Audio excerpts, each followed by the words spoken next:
Bonjour à tous, j'espère que vous allez bien par la grâce de Dieu, que tout se passe bien de votre côté. Jésus vous aime, ça c'est un fait qui ne changera jamais. Il vous aime de tout son cœur au point même qu'il n'a pas hésité à donner sa vie sur la croix pour chacun d'entre vous et il est mort. On l'a crucifié, mais bonne nouvelle, alléluia. Dieu le Père l'a ressuscité des morts par la puissance de son esprit. Et Hosanna, Jésus est vivant, il règne dans nos cœurs à nous, les croyants, amen. Et il est aussi le maître de l'univers, donc il est partout. Omniscient, il sait tout, omnipotent, tout puissant, et omniprésent parce il est partout.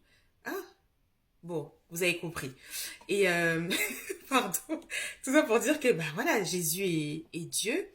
Il est l'alpha et l'oméga, le premier et le dernier, le commencement et la fin. Et ce qui est incroyable, c'est que pour ceux qui le cherchent de tout leur cœur, Jésus se manifeste dans leur vie. Et c'est la raison pour laquelle, lorsqu'on a une rencontre personnelle avec le Dieu tout-puissant, vivant et vrai, il n'y a plus de place au doute. On n'a pas besoin d'entrer dans des discussions vaines. On le sait en fait, c'est tout. Et c'est la raison pour laquelle, une fois qu'on a fait réellement une rencontre personnelle avec le vrai Dieu, on ne peut pas tourner notre dos à l'évangile. Et ce qui fait que oui, le salut, la vie éternelle que Dieu nous donne à nous, ses enfants, c'est pour l'éternité. Rien ni personne ne pourra jamais nous éloigner de la main de notre Dieu. Alors, aujourd'hui, j'étais en train de lire un passage qui se trouve dans le livre d'Ésaïe 54. Et après, Saint-Esprit m'a dit, arrête-toi, on va lire ensemble. Donc, c'est parti. Ésaïe chapitre 54, je lis au nom du Seigneur. Écoutez vraiment, laissez-vous conduire par la parole de Dieu. Je prie vraiment que le Saint-Esprit puisse parler à vos âmes, à vos esprits, et que vous puissiez comprendre pour quelle raison est-ce qu'il m'a demandé de lire cela avec vous. Que Dieu vous bénisse et n'oubliez pas, Jésus vous aime. Gloire future de Jérusalem.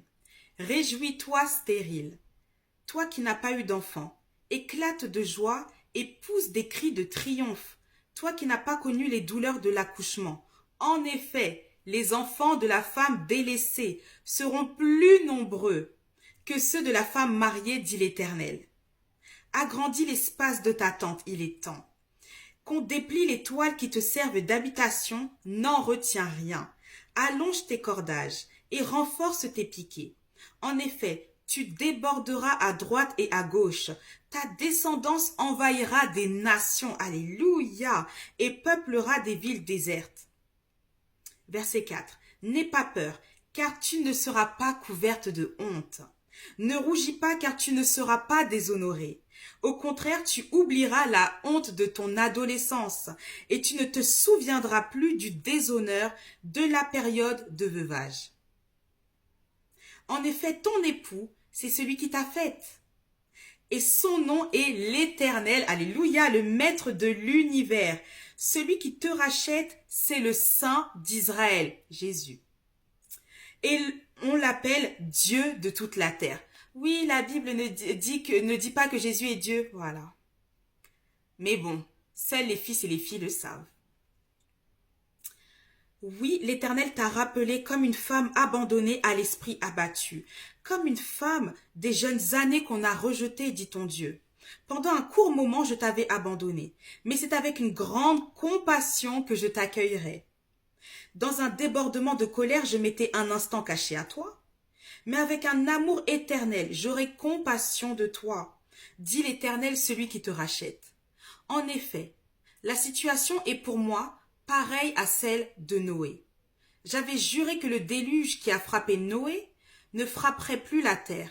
De même, je jure de ne plus m'irriter contre toi et de ne plus te menacer. Verset 10.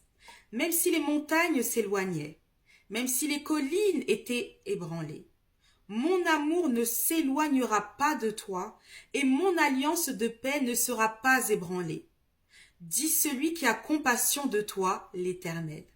Malheureuse, toi qui es battue par la tempête et que personne ne console, je pose tes pierres avec du mortier et je te donnerai des fondations en saphir. C'est le luxe avec l'Éternel, hein? Je ferai tes ouvertures en rubis, tes portes en escarboucle, et toute ton enceinte en pierre précieuse.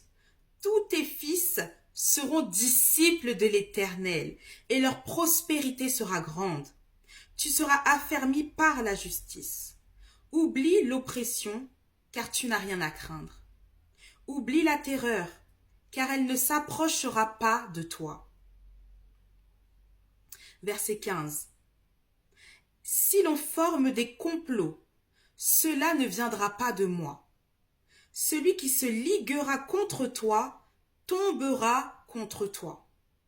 Voici, j'ai créé le forgeron qui souffle sur les braises et qui fabrique une arme.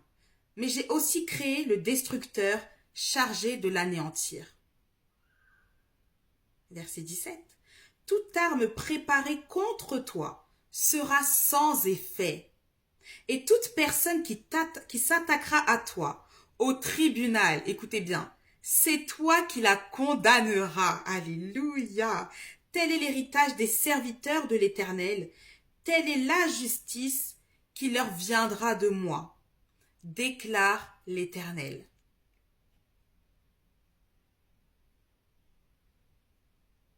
Amen. Là, maintenant, je vais lire juste Ésaïe 55, versets 1 et 2. Vous tous qui avez soif, venez vers l'eau, même celui qui n'a pas d'argent. Venez, achetez et mangez.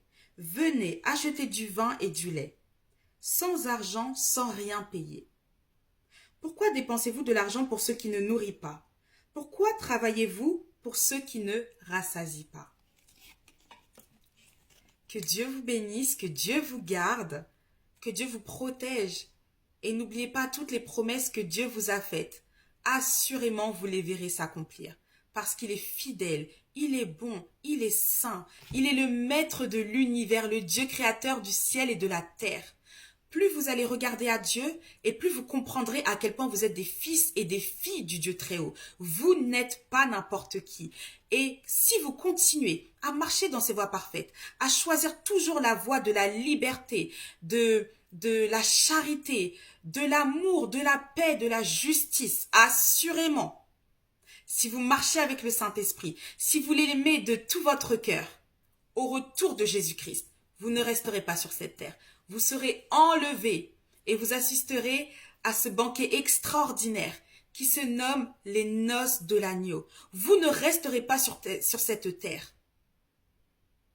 Vous ne serez pas présent lors de la grande tribulation, lors de l'avènement de l'Antéchrist, quand il va commencer à propager le chaos partout, à vouloir faire en sorte de marquer chaque homme de la marque de la bête, qui sera sous forme de puce, que ce soit sur le front, sur la main, afin de permettre que vous soyez anéantis pour l'éternité, que vous ne fassiez pas partie du royaume des cieux. Mais, pour ceux qui resteront durant ces temps-là, des temps très difficiles, pourquoi? Parce que le Saint-Esprit ne sera plus sur la terre. Ce ne sera plus comme maintenant. Si vous faites tout pour ne pas porter la marque de la bête, alors vous serez sauvés au fil de l'épée. Et vous ferez partie de ces personnes extraordinaires, nos frères et sœurs, qui n'auront pas fléchi les genoux devant les Baals et les Astartés, qui ne se seront pas corrompus, dont Dieu donne ce témoignage. Ils l'ont vaincu à cause du sang de l'agneau, Jésus-Christ, et de la parole de leur témoignage. Dieu vous fortifiera pour que vous puissiez tenir, mais ce sera au fil de l'épée, ce sera difficile. Mais celui qui vaincra jusqu'au bout sera sauvé. Ce sera difficile, ce sera invraisemblable, parce que cette terre-là, ce sera comme de la science-fiction. Tout ce que Dieu ne veut pas pour vous. Mais il y a quand même de l'espérance. Il y en aura. Mais je dois vous donner aussi cet avertissement-là, qui est très important. Vous savez, quand on marche avec le Saint-Esprit, il nous fait entendre ce qui se passe, que ce soit dans le conseil des méchants, que ce soit... Bref, on entend. Et ce que j'entendais, c'était un temps qui arriverait au moment de la grande tribulation. Et j'entendais des enfants de Dieu. Enfin, du coup, ben non, pas des enfants de Dieu, mais vous voyez un peu, des personnes qui connaissaient justement la marque de la bête et tous les stratagèmes de l'antéchrist qui disaient, c'est trop difficile pour moi. C'est trop dur. J'abandonne. Je prends la marque de la bête. Ne soyez pas insensés. Là, il sera question de votre éternité. Nos frères et sœurs aujourd'hui, dans le monde entier, sont persécutés. Dans le monde entier. Beaucoup sont assassinés. Ce sont des martyrs à cause de leur foi en Jésus-Christ. Mais ils ont tenu bon jusqu'au bout. Alors vous aussi tenez bon. Tenez bon. Tenez bon jusqu'au bout. C'est la vie ou la mort. Mais si vous êtes des soldats, prêts à mourir pour le royaume des cieux, prêts à mourir pour Christ, c'est le diable qui vous fera croire qu'il n'y a pas d'autre issue. N'oubliez jamais qu'il est question de l'éternité.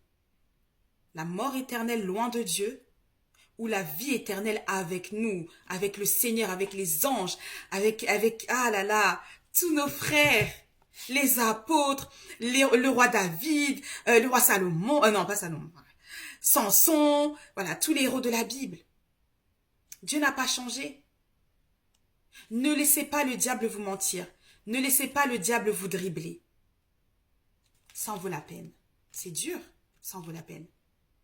Même au jour d'aujourd'hui, il y a des frères et sœurs qui sont persécutés.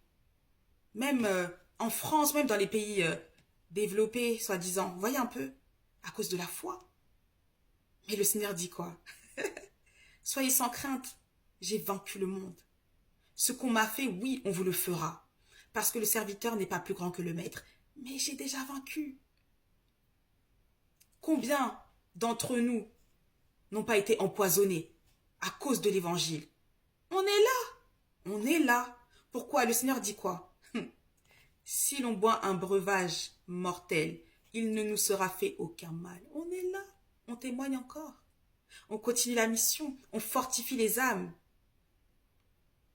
On permet à Dieu d'opérer des miracles, des délivrances, des résurrections. Oui, parce qu'on laisse Dieu agir à travers nous. Et c'est aussi votre cas. Laissez le Saint-Esprit parler à travers vous. Laissez-le agir en vous pour bénir, pour proclamer la gloire de Dieu, pour prévenir de ce qui arrivera après l'enlèvement de l'Église. Ils ne perdent pas de temps. Ils sont déterminés. Ne pensez pas que lorsqu'on fait des vidéos comme ça, c'est chill, hein. C'est pas chill. On a des grands combats, mais on tient. Parce qu'en réalité, on connaît les réalités de ce monde. Soit c'est Christ, soit c'est le diable. Ah ben on reste avec Christ. Pourquoi? Parce qu'avec Christ, on n'est pas seul, le Saint-Esprit est là, les anges sont autour de nous, les archanges aussi. Enfin, voilà, le royaume des cieux est avec nous, on n'est pas seul. Ne vendez pas votre âme au diable pour les richesses de ce monde.